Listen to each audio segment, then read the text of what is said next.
Bora na continuação, galera, aqui, parte 6 aí do ECA. Falamos então no parágrafo 10 aí. Serão cadastradas para adoção recém-nascidos, crianças acolhidas não procuradas por sua família no prazo de 30 dias. Lembra que eu falei para você que isso aqui é a parte que trata muito de prazos. Tudo que tratar de prazo, galera, anota. Não só grifa, mas anota para você gravar bem. Criança, recém-nascidos serão colocados para adoção, tá? Aquelas que forem acolhidas e não forem procuradas por suas famílias naturais no prazo de 30 dias, sua família natural, sua família extensa, ampliada, nesse prazo, elas vão ser cadastradas, vão ser colocadas no cadastro aí para adoção, beleza? Artigo 19b. A criança ou adolescente em programa de acolhimento institucional familiar poderão participar de programas de apadrinhamento. E aí vocês vão fazer aquele favor de ler aí do artigo 19b, aí todos os parágrafos dele aí até chegar no artigo 20, porque vai falar sobre apadrinhamento. Eu acho que você já deve ter ouvido falar. Crianças que estão em instituição de acolhimento, e aí a pessoa se cadastra lá para fazer um apadrinhamento com elas. Levar aquela criança para passear, para passar um dia com a sua família lá, não com a família da criança, mas com a família da pessoa, entendeu? E aqui tem os requisitos, o perfil da criança para cada pessoa, que tem que ser encaixado um perfil de uma criança, um padrinho, entendeu? Para poder a coisa dar certo. Então você vai pegar aqui, ó, tá todos os requisitos aqui para a criança e para a pessoa que quer se cadastrar, inclusive empresas, para o sistema de apadrinhamento, beleza? Vamos pular aqui para o artigo 20, que a gente vai falar a parte da adoção, esses negócios assim, que é muito importante. Papel e caneta na mão e bora! Artigo 20, filhos ávidos na relação, ou filhos ávidos ou não, da relação do casamento, ou por adoção, terão os mesmos direitos e qualificações, proibidas qualquer designações discriminatórias relativas à filiação. Pergunto para você, um filho adotado, filho adotivo e um filho de sangue do casamento ali, ou um filho fora do casamento, são todos filhos? Compartilham todos dos mesmos direitos? Herança, etc. A gente vê muito por aí pessoas brigando por herança. Ah, eu sou filho, você não é filho porque você é filho da amante. Ou porque você é filho adotivo. Existe essa discriminação? Não. Não pode haver discriminação, não pode haver nada. São todos filhos. Foram registrados. A filho adotivo, aquele é meu filho adotivo. Cara, aqui, esse ato de você falar aquele é meu filho adotivo já é uma discriminação. Não existe filho adotivo. Entendeu? As pessoas costumam ter esse costume. Adotou, registrou no teu nome, não é filho adotivo, é filho. Só trata como filho, independente se é adotivo, independente se é de sangue, independente se é filho da amante lá, ninguém mandou pular cerca, é filho, registrou, é apenas filho, beleza? Não é meio irmão, é irmão, sacou? Artigo 21, o poder familiar será exercido em igualdade de condições pelo pai e pela mãe, na forma que dispuser a legislação civil, assegurando a qualquer um deles o direito de, em caso de discordância, recorrer à autoridade judiciária.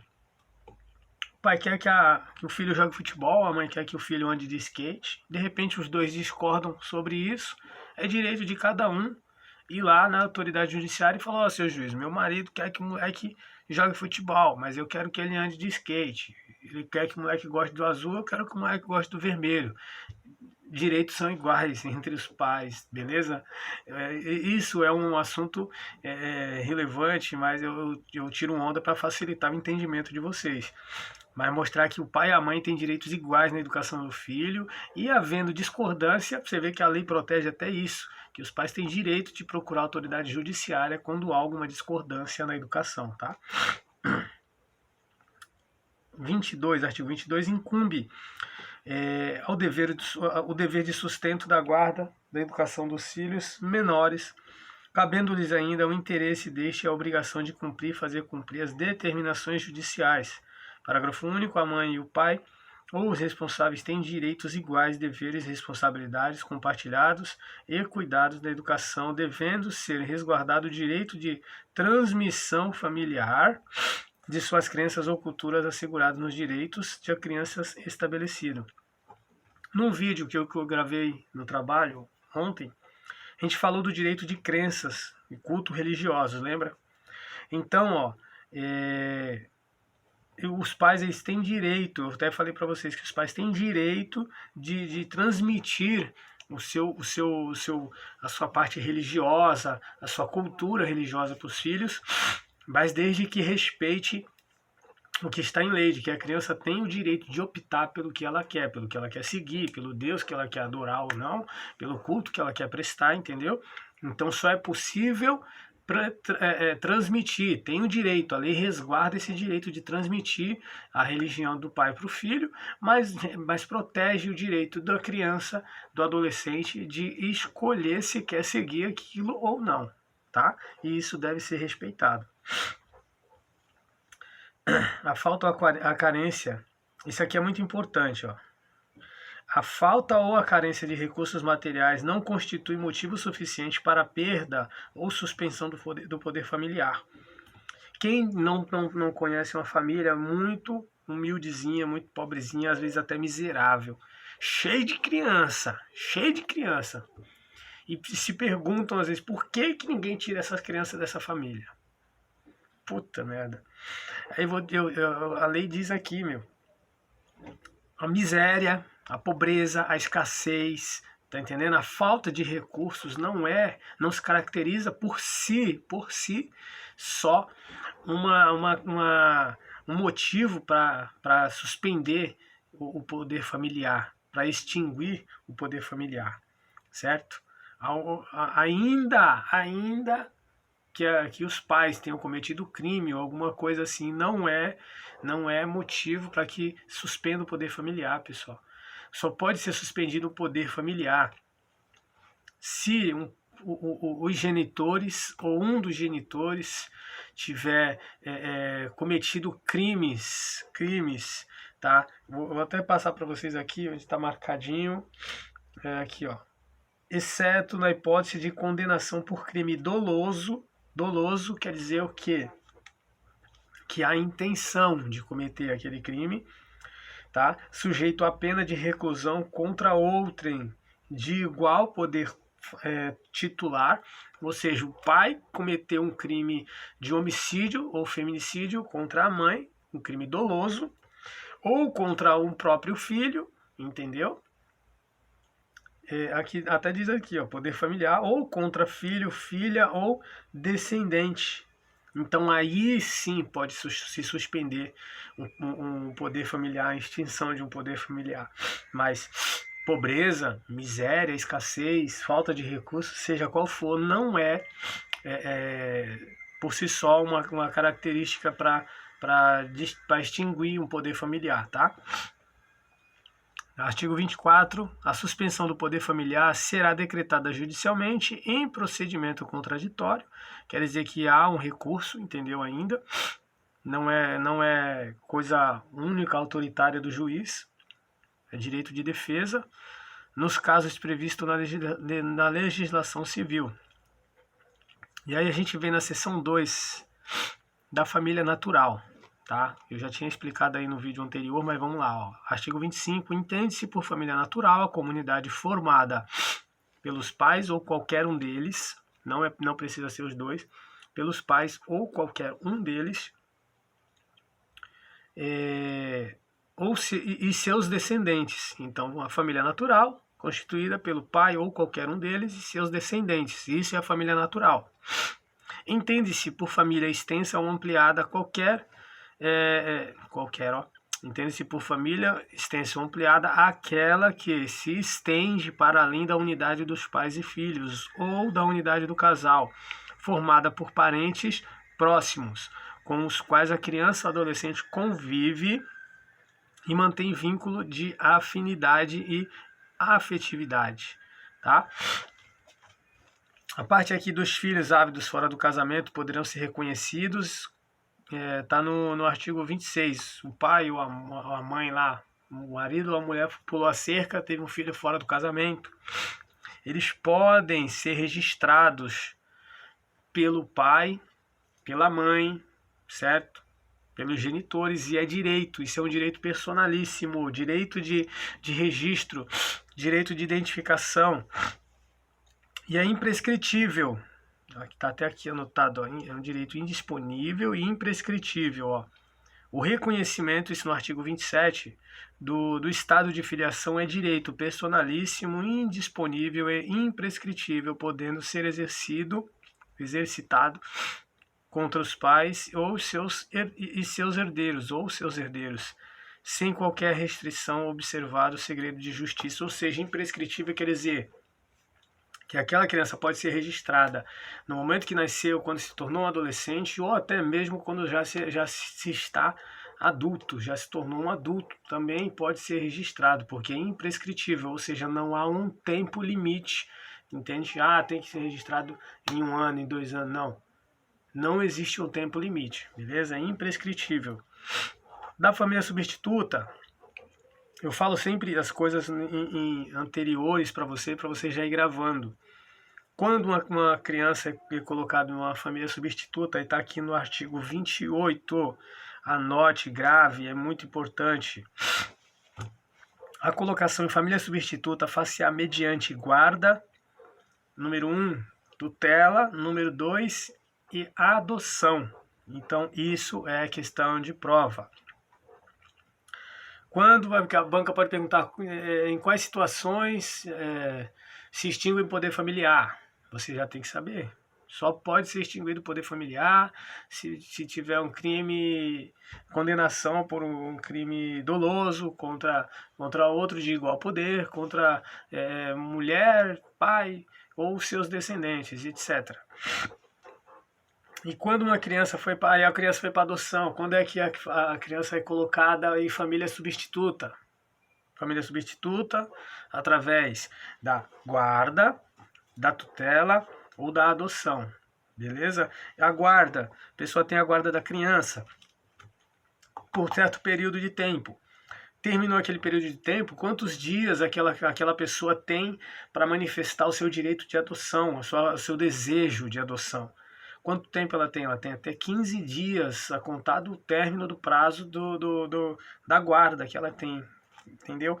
Então é muito importante guardar essas coisas de prazo e guardar as modalidades aí aqui, que como é feito, mediante a que modo. Sempre que possível, a criança ou adolescente será previamente ouvido, se ela pode ser ouvida, se ela já tem lá seus 5 aninhos, 6 aninhos, já tem um pouquinho de consciência, ela deve, sempre que possível, ser ouvida, tá? Quanto ao procedimento de guarda, tutela ou adoção. E aqui tem um detalhe, dos 12 anos, em se tratando do adolescente ela já é adolescente, a tutela, a guarda, a adoção depende do aval, da aprovação daquele adolescente, tá? Ela tem que ser ouvida em audiência, como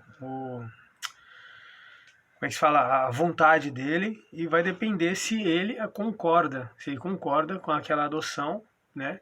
De repente ele teve porque entre a guarda, a tutela e a adoção, até a adoção tem um período de convivência, tá? E aí, esse período de convivência, a criança ou adolescente, ele pode não ter gostado, ele pode não ter se sentido à vontade, se sentido bem com aquela família, e aí ele podendo ser ouvido, vai ser respeitado o direito dele de optar. Eu não quero ser adotado por essa família, eu não gostei. Perdão. Não gostei, eu não me senti bem, ou alguma coisa acontece, tá estranho, não quero, entendeu? E vai ser sempre ouvido e respeitado a sua vontade. Outro detalhe muito importante para vocês anotarem, que os grupos de irmãos, está no parágrafo 4º do artigo 28, o grupo de irmãos serão colocados sob adoção, tutela ou guarda da mesma família substituta. Não se separa irmãos, no sentido de guarda, tutela, adoção, não se separa irmãos. Somente em que caso se separam irmãos? Está aqui na lei, mas eu vou dizer para vocês. Quando há suspeita, confirmação, tá? Ressalvado aqui, ó, tem uma ressalva. Quando comprovado, suspeita não, comprovada a existência de risco de abuso de outra situação ou de outra situação que justifique plenamente a excepcionalidade da solução diversa, procurando-se, qualquer caso, evitar o rompimento definitivo dos vínculos. Então, sempre vai ser procurado respeitar o vínculo, manter o vínculo definitivo dos irmãos, afetivo dos irmãos. Só pode ser rompido aquilo, só pode ser separado no caso de adoção, em se confirmado uma situação de abuso de um dos irmãos, abuso do outro irmão, entendeu? Ou um irmão é agressivo com o outro. Então, para preservar ambos, né, e principalmente aquele que pode ou está sofrendo, ou já está sofrendo alguma agressão, ou está sofrendo algum tipo de abuso por parte de um irmão mais velho, ele pode ali, bom, eu suponho que mais velho, né? Mas se um está sofrendo abuso por parte do outro, aí sim é permitido a separação. Não sendo isso, é sempre necessário e prioridade manter o laço desses irmãos, entendeu? São dois irmãos, são 3 irmãos, são 5 irmãos que precisam ser adotados. A prioridade é sempre colocá-los junto na mesma família, tá bom? Vamos lá, em se tratando de criança e adolescente indígena, já no parágrafo 6º, a prioridade é o seguinte, pessoal, quando se trata de indígena, de afro, tribos, pessoas, crianças que na sua família natural tem cultura, né? Tem cultura. O que acontece? É sempre prioridade mantê-lo no seio daquele convívio onde ela mantenha a cultura dela, tá? Não é cabível, salvo em último caso, pegar uma criança que é indígena, uma criança de uma tribo afro, etc., que ela já tem uma cultura, e pegar ela do seio daquele local e colocar ela num local totalmente diferente. Você está mexendo com a estrutura daquela criança, com a cultura dela, tá? Então é sempre prioridade mantê-la no seio daquela comunidade onde ela vai preservar os seus costumes, as suas culturas. Beleza? Ou a sua cultura. Por aí. Deu para entender, né? Tudo muito bem sucinto, porque se eu pegar para você tudo ao pé da letra, a gente vai se prolongar muito, você não vai entender quase nada, tá?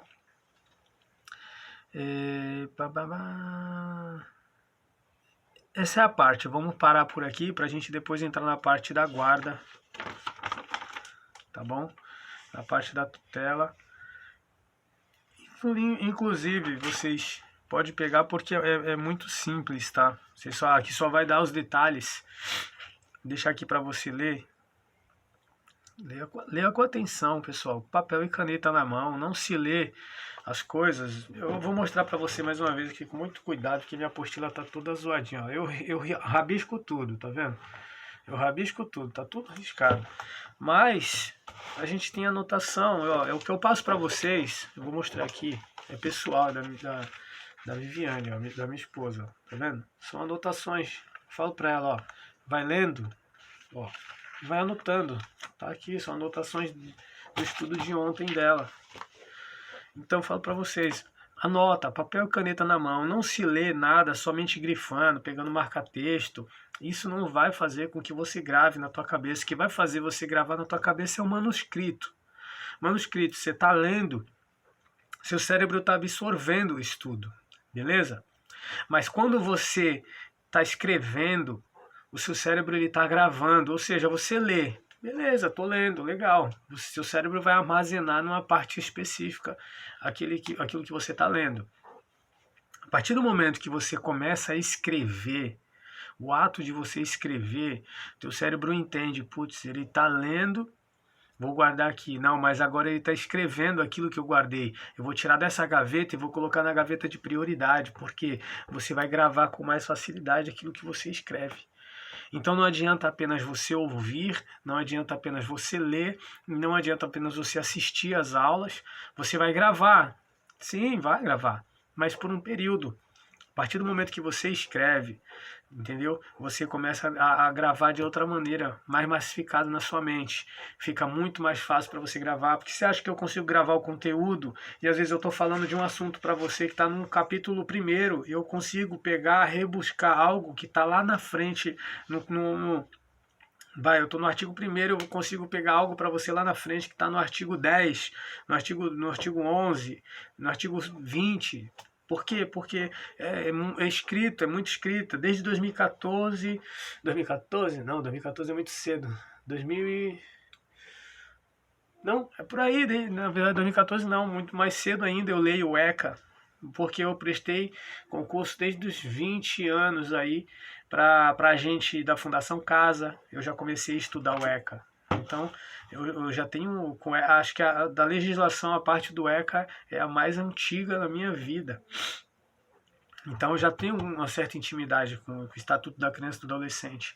E isso foi sempre escrevendo.